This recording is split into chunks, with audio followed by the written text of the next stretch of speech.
Texas Crossroads of North America. Chapter 1, Part 2. Spain's and Europe in the Age of Conquest. The Spaniards who followed Christopher Columbus to the New World in the early 16th century were part of a highly militarized culture that combined martial virtues with militant Christianity. For 7 centuries, Spaniards had participated in their own crusade against Iberian Muslim kingdoms that came to be known as the Reconquista. The Christian recovery of the Iberian Peninsula from the descendants of North African invaders who had overrun this Gothic Spain and Portugal in the early 8th century gave Spain a strong Catholic identity. It was an identity that its rulers at the end of the 15th century, Fernando of Aragon and Isabel of Castile, took advantage of in advancing their aims to make their respective kingdoms strong and wealthy. Strength and wealth could be best accomplished by securing cultural cohesion and expanding dynastic and economic opportunities beyond the borders of Spain. Not surprisingly, then 1492 was the year of the first published European vernacular language grammar, Castilian. It was also the year that Jews were forced to convert to Christianity or leave the kingdoms of Castile and Aragon. And it was the year in which Christopher Columbus undertook his royally sanctioned voyage of exploration, really an economic reconnaissance mission with unexpected consequences. That voyage itself was the product of cultural and technological changes in Europe that had been in process for centuries. Unlike the Americas, which by about 7,000 years ago had become isolated from the other continents, Europe was part of the old world, unquote, interacting with Asia and Africa and benefiting from those interactions in ways that would make the continent home to the world's modern empires as the heirs to ancient Mediterranean civilizations. Europeans shared a number of characteristics, including written languages, agricultural technologies, such as numerous cultigens, domestic plants and livestock, domesticated fowl and mammals, advanced metallurgy, and similar architectural and cultural forms. From Portugal to Austria and Norway to Italy, Europeans operated under similar political principles, economic rules, social conventions, and cultural practices. Most importantly, they felt themselves superior to non-European peoples.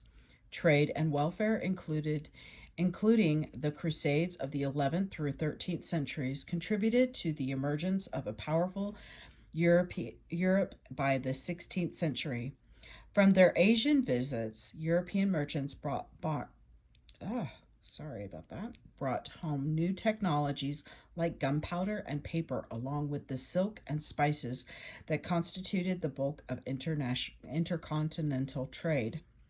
Europeans adapted Middle Eastern maritime technologies for oceanic travel and continuously improved instruments and charts that gave them greater ability to navigate farther and farther from home. And most importantly, the homegrown invention of the printing press allowed Europeans to quickly and efficiently share all of that new information, producing a snowball effect. With the 1492 conquest of Granada, that the last Muslim kingdom on the Iberian Peninsula of all of Western Europe was uniformly Christian and ready to take on the world. Much of that Europe was already engaged in a struggle with the Ottoman Empire, a Muslim polity that controlled significant portions of southeastern Europe and most of Middle East. And even as they fought Muslims in the East, Christian Europeans fought among themselves for dynastic and economic reasons. As the 16th century progressed, they would also fight over competing versions of Christianity. The quest for a competitive advantage, particularly with regard to what is referred to as the spice trade, unquote, provided an opening to men such as Christopher Columbus, a merchant explorer who advanced the theory that Asia could be reached by sailing west across the Atlantic. Columbus shopped his ideas among European monarchs until he found a receptive hearing in Castile.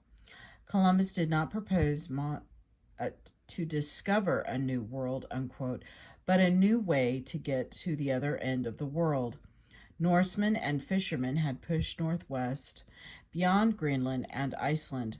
So educated Europeans also had some idea of the presence of Western lands. Columbus hoped to prove it was possible to reach Asia by sailing across the Atlantic Ocean before water and provisions ran out on board the tiny ships. As it turned out, if the American continents had not stood in the way, Columbus would have been literally dead wrong. For by the time his 3-ship fleet reached the Bahamas in October of 1492, there were not enough supplies remaining for a return voyage. The conquest begins. Columbus's gamble did not pay off personally in the long run. He remained convinced that he had reached Asia. All the evidence to the contrary, with the result of the indigenous population mistakenly being referred to as Indians. He mismanaged the settlements that he established, and he failed to make good on promise of Spanish access to the riches of the Orient. Instead, he enslaved the island populations to produce a source labor in the new settlements and generate revenue back in Spain, where slavery was still common as a result of the inter-ethnic warfare between Iberians and North Africans. Ironically, following his third voyage, Columbus returned to Spain in chains to face criminal charges of maladministration and cruelty. From the beginning, this then Spanish settlement in the New World relied on indigenous population that was often subjected to brutal forced labor practices. Pope Alexander's IV bull decree of 1493, Inter Caetera, issued shortly after Columbus's return to Spain, granted the Catholic kings of Spain dominion over most of the newly discovered lands. Spain, in return, was responsible for assuring the conversion of the Indians to Christianity. It was an obligation that Fray Bartolomé de las Casas and other clergymen would not let the crown forget. In 1511, Spanish jurists had drawn up a document called the Requerimiento to be read to Indian communities that Spaniards were about to subjugate. It traced the history of the world from a biblical perspective, explained the Pope's decree, and required those hearing it to submit willingly or subjected by force. Catholic missionaries, especially Franciscans and Jesuits, soon became part of the machinery of empire, accompanying expeditions or sometimes leading them. Almost from the beginning, a spiritual conquest of the New World accompanied its physical conquest. Just as important to the crown as the harvest of souls, if not more so, was the acquisition of wealth. Working from medieval precedences established during the Reconquista, Castilian monarchs issued capitulaciones, royal charters, to adelantados leaders for entradas conquest, colonization, or settlement expedition that granted specific privileges in return for the quinto real, the crown's 1/5 share of the proceeds of the endeavor. In this arrangement, the members of the expedition outfitted themselves, bore all the expenses and therefore the risk, while the crown gambled little. In the event an entrada met success, some of its members would certainly receive encomiendos, grants of Indian tribute either as labor or goods, which would divert tax income from the royal treasury to encomenderos' pockets.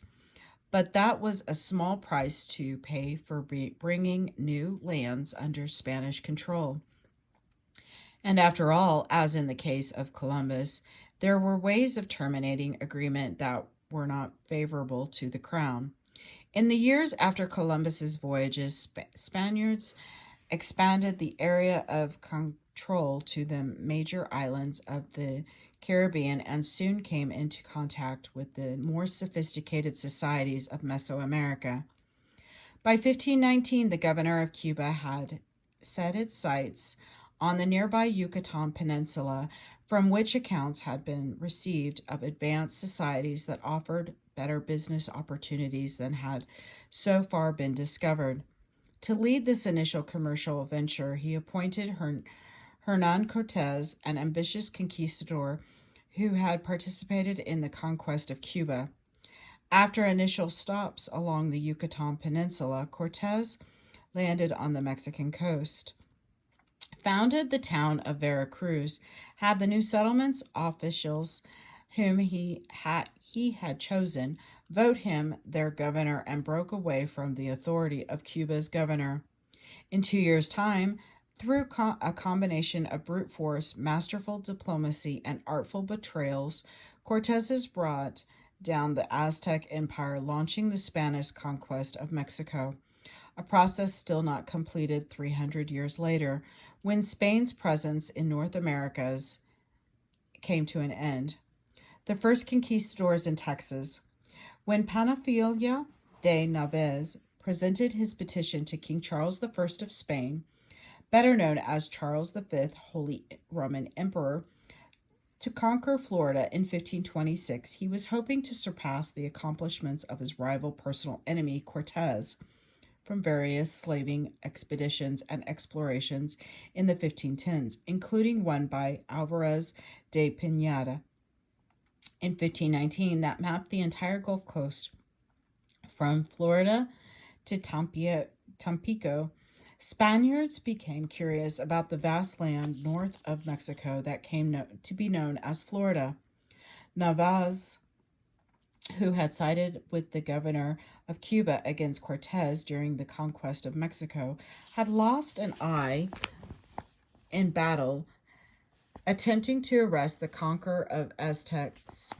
Captured, humiliated, and then abandoned, he returned to Spain, intent on getting his due. This, he believed, could be accomplished in Florida. There would be no quinto real from this venture, however, and no spoils for Narvaez and his men. Either misfortune dodged the expedition from the time its 5 small ships reached the Caribbean. 140 men deserted at Santo Domingo, and then a hurricane off the Cuban coast sank 2 ships and killed the 60 men on board.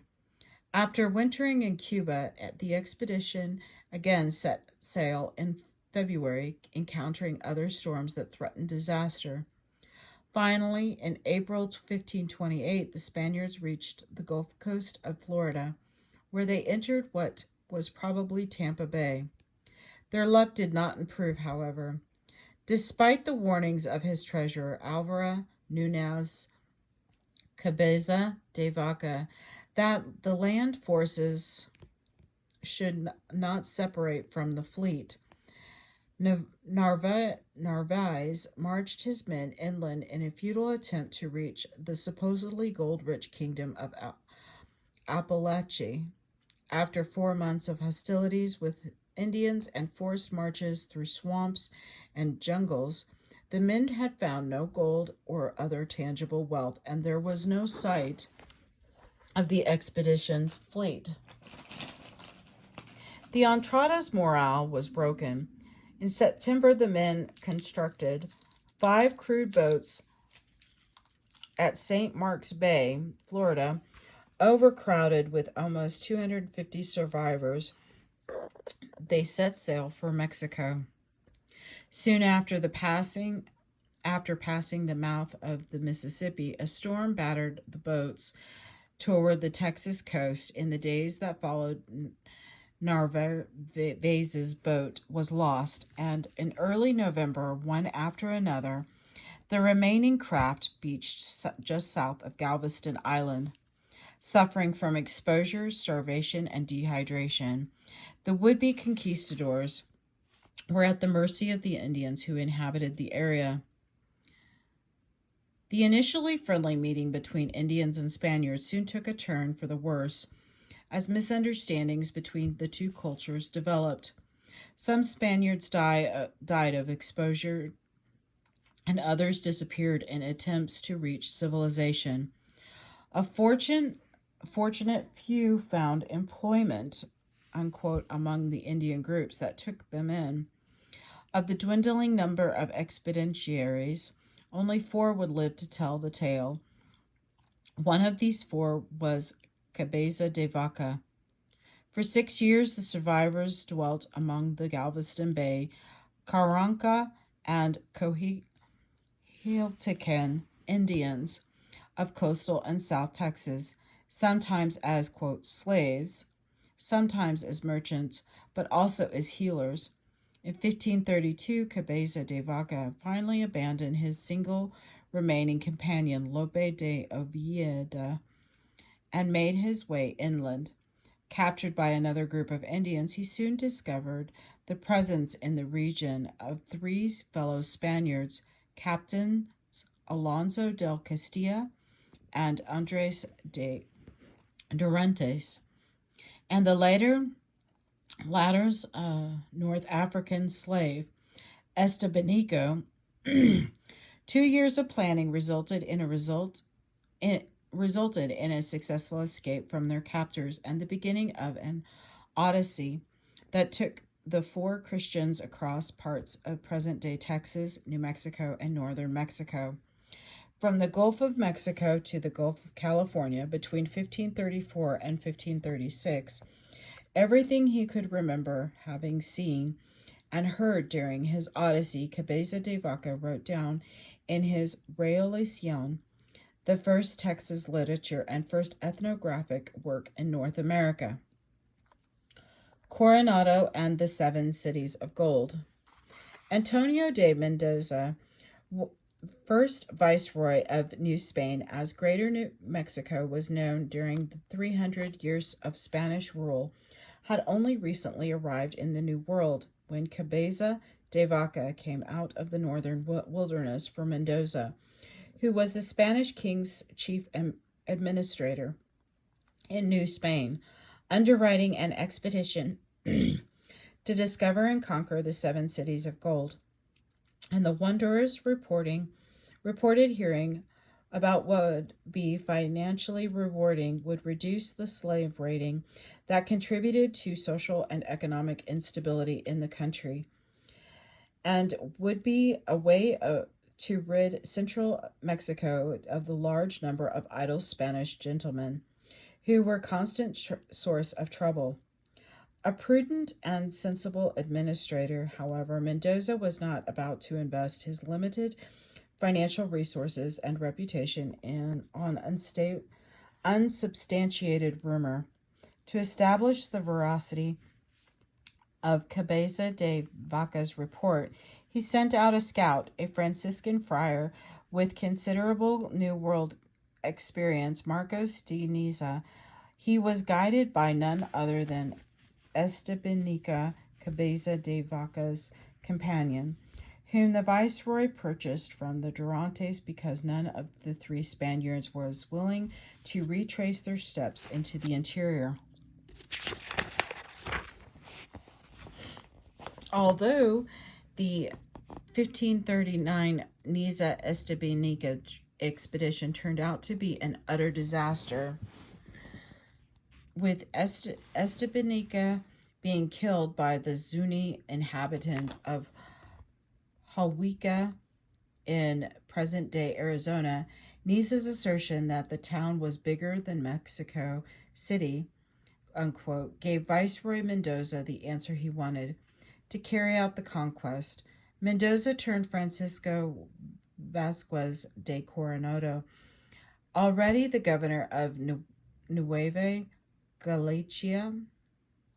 At age 30, Coronado now had the honor of leading an expedition that would bring new glory and subjects to the crown, new souls to Christ, and great wealth to himself. The viceroy and those sturdy enough to see the enterprise to its conclusion. 1,000 Spanish men at arms, thousands more Indian servants and camp followers, immense herds of horses, mules, and cattle, and flocks of sheep and goats marched out of Culiacan, Sinaloa, in April 1540. What the villagers of the Hawica thought of armored Spaniards riding horses, making unintelligible demands for shiny yellow and white metals they had never seen, can only be imagined. Coronado, not to be denied, took the town by storm on July 7th, 1540, having found no gold or silver in the first city of Cibola. As the region was called initially by Spaniards, the expedition moved on to other cities, then eastward to the Rio Grande and Pecos River Pueblos, towns where bloodshed and disappointment mixed. Niza's enthusiasm had proved a lie. At the Pecos River pueblo of Chiacuia, however, the Indians gave reason for hope.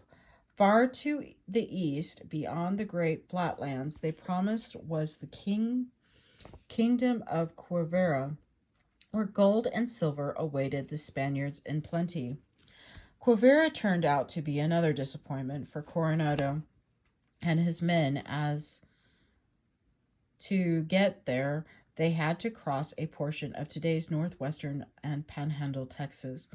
In spring of 1541, they visited the Blanco and Tule Canyons region, where they recorded their impressions of the unprecedented flatness of the land, the region's immense bison herds, and teepee-dwelling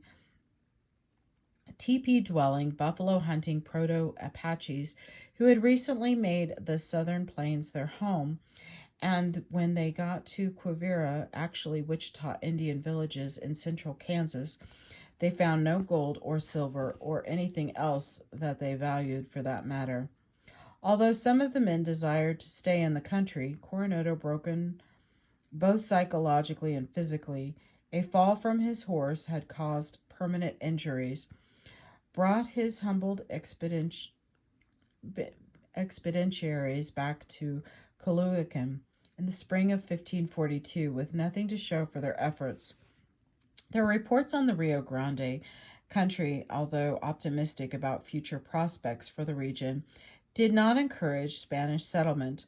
The high plains of Texas, remote and almost totally devoid of human residents, offered even fewer attractions.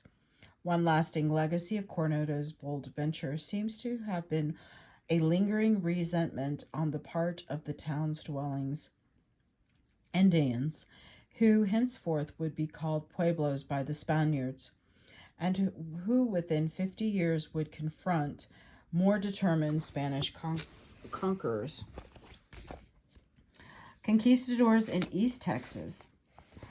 Cabaza de Vaca had his own ideas about how Spanish settlement in Florida might best be carried out, and he hoped to gain permission from the Emperor Charles V to attempt a new colonization effort. He returned to Spain in the summer of 1537 to find that he had been preempted by one of the heroes of the conquest of the Inca Empire, Hernando de Soto. This ruthless conquistador had come away from the Peruvian adventurer, a rich and powerful man. For him, as for most, for was contemporaries, adventure and conquest had become an addiction. God, gold, and glory, although usually not in that order, were his driving motives. In the spring of 1536, Soto arrived in Spain, laden down with his share of the spoils taken from the Incas, and by the end of April 1537, he had obtained the governorship of Cuba, a knighthood in the Order of Santiago, and a charter to colonize Florida. Wisely, Cabeza de Vaca turned down Soto's offer of a place in his expedition when the conquistadors met. In spring of 1539, after almost a year of final preparations in Cuba, Soto landed his 600-men expedition somewhere in the Tampa Bay area of Florida. He was much better equipped than Narvaez had been a decade earlier on his Florida misadventure. But Soto's quest for wealth that had eluded that earlier expedition turned out no better. Wherever he and his men traveled throughout southeastern North America, between May of 1539 and May of 1542, the least resistance from the indigenous peoples they encountered was met with steel, lead, and war dogs. Finally racked with fever and discouraged by his failure to find the precious metals that lured him to North America, Soto died on the banks of the Mississippi River, leaving behind only a legacy of slaughter and destruction that imperiled the expedition's survival. Succeeding Soto in command was Luis Moscoso de Alvarado, who held a council at which the Spaniards decided to abandon the enterprise. Having decided to try for an overland march to New Spain, as the region conquered by Cortez and his successors was called Moscoso, led by his men across the Red River in the summer of 1542. Only slightly less brutal now that Soto was no longer in command. Expedition members fought and tortured their way through the Caddo country of North Texas. The Caddos encountered by the Spaniards in Texas, members of the Cabajadacho and Hassini confederacies, must have had word of the Spaniards ahead of time, for according to a Portuguese chronicler, as soon as Moscoso and his men approached, the people were called out, who, as fast as they could get together, came by fifties and hundreds on the road to give battle. While some encountered us, others fell upon our rear. And when we followed up these pursued us. The attack continued during the greater part of the day until we arrived at their town. Some men were injured and some horses, but nothing so as to hinder travel. There being not one dangerous mound among all, the Indians suffered great slaughter. Despite the rumors of Christians far to the south of the west, and certain knowledge that New Spain lay to the southwest, Moscoso and other expedition leaders based their decision to abandon the overland march on Cabeza de Vaca's experience. They recognized the country they were entering to be one in which, according to Cabeza de Vaca, the Indians wandered like Arabs, having no settled place of residence, living on prickly pears and the roots of plants and game, and if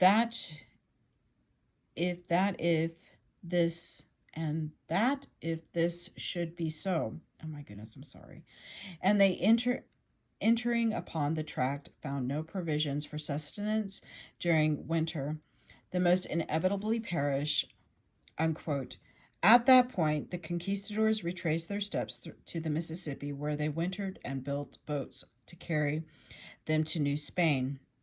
In September of 1543, the surviving 311 members of Soto's great expedition arrived in Panico. They left behind a trail of destruction from the Atlantic coast to eastern Texas. Most disruptive were epidemic diseases that wreaked havoc on the native populations of southeastern United States. Disheartening results of the Coronado and Soto Moscoso's expeditions convinced the Spanish to direct their attention to other parts of the New World. The absence of precious metals and unsuitably of the native peoples for assimilation and the difficulty of access to the region deterred a permanent Spanish presence. The absence of any foreign threat in the Gulf of Mexico further declined the crown from expending more resources. There, consequently, for the next 4 decades, little contact Spaniards did have with what is now Texas was restricted to the Gulf Coast, where hurricanes and other storms sometimes drove Spanish ships sailing between Veracruz and Havana. The most famous of these incidents, the 1554 wreck off of Padre Island of the Santa Maria de Iser San Esteban, and Espirita Santo, 3 of 4 ships in a treasure fleet containing over 2 million pesos in gold and silver, did nothing to improve reputation of Texas. The 250 castaways who attempted to march back to the Spanish-held territory overland were attacked by Indians along the whole way. The lone survivor, Fray Marcos de Mena, told stories of cannibal Indians and waterless desert by the sea. The salvage expedition sent to recover the 1.5 million pesos on board the 3 ships found the shallow waters off of the Padre Island treacherous and lacking in adequate anchorages. If the interior of Texas offered few attractions for the fortune-seeking conquistadors, the coast of the Gulf of Mexico represented only danger for the sailing men bearing treasure from the New World to the Old. Conclusion. At the beginning of the 16th century, the land we now call Texas had already been a cultural crossroads for thousands of years. It was the meeting place of the eastern woodlands, plains, and southwestern cultures. It was home to both simple hunter-gatherers and sophisticated agriculturalists. Its people spoke a number of unrelated languages and maintained widely varying traditions. Although their cultures made pottery and used stone tools and bows and arrows, almost all Texas Indians had something else in common. To one degree or another, they all made use of the buffalo, a grazing animal that, due to changing environmental conditions in the late prehistoric period, was extending its range southward and eastward across almost the entire breadth of Texas. Not a single Indian living within the state's present boundaries would have understood the concept of Texas. However, with the exception of the complex hierarchical socially stratified Caddos, no prehistoric Texas Indian group appears to have had much use for any kind of political organization beyond the local chief or headman and his group of trusted advisors. And although most cultures had become territorial by late prehistoric times, that territoriality was at most simple defense of hunting grounds or a finely tuned subsistence strategy based, as in the case of the Carrancaras, on seasonal exploitation of locally available resources. In other words, the lands that the Spaniards encountered in the first half of the 16th century was not a wilderness or a land of savages, crisscrossed by trade networks that tied the Rockies to the Mississippi and the Great Lakes to the Gulf of Mexico. Its people were exposed to, contribute to, and were influenced by the major cultural, socio-political, and technological changes of pre-Columbian North America, occupying every possible ecological niche the state had to offer. Its people had adapted to conditions of dexterity. Most of these adaptations, which relied on extensive rather than intensive exploitation of the land, seemed odd and primitive to the technologically advanced and socially complex Europeans who encountered them. Certainly, the early indigenous cultures of Texas paled in comparison to the technological and social complexities of some Mesoamerican, South American, and Old World civilizations, and so they were ill prepared to meet the challenge of the New World.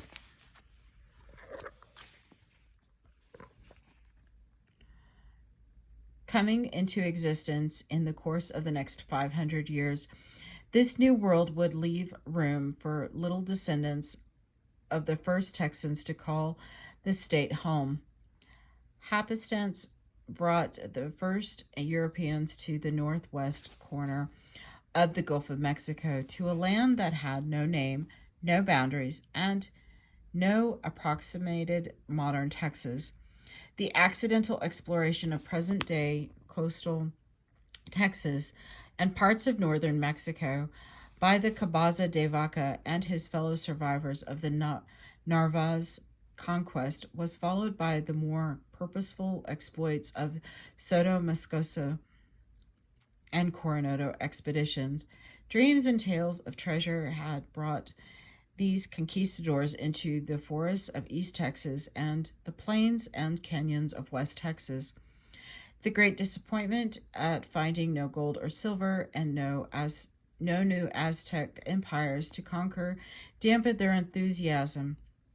This vast and sparsely settled land turned out to be nothing more than the least inviting corner of Spain's North American ambitions. Here is the rest of this. So if you need any extra readings, the reference section. And this is the end of, and I'll try and get close enough so if you want to pause that and read it. Sorry, it's kind of hard to bend. And this is the end of chapter 1, part 2. Thank you.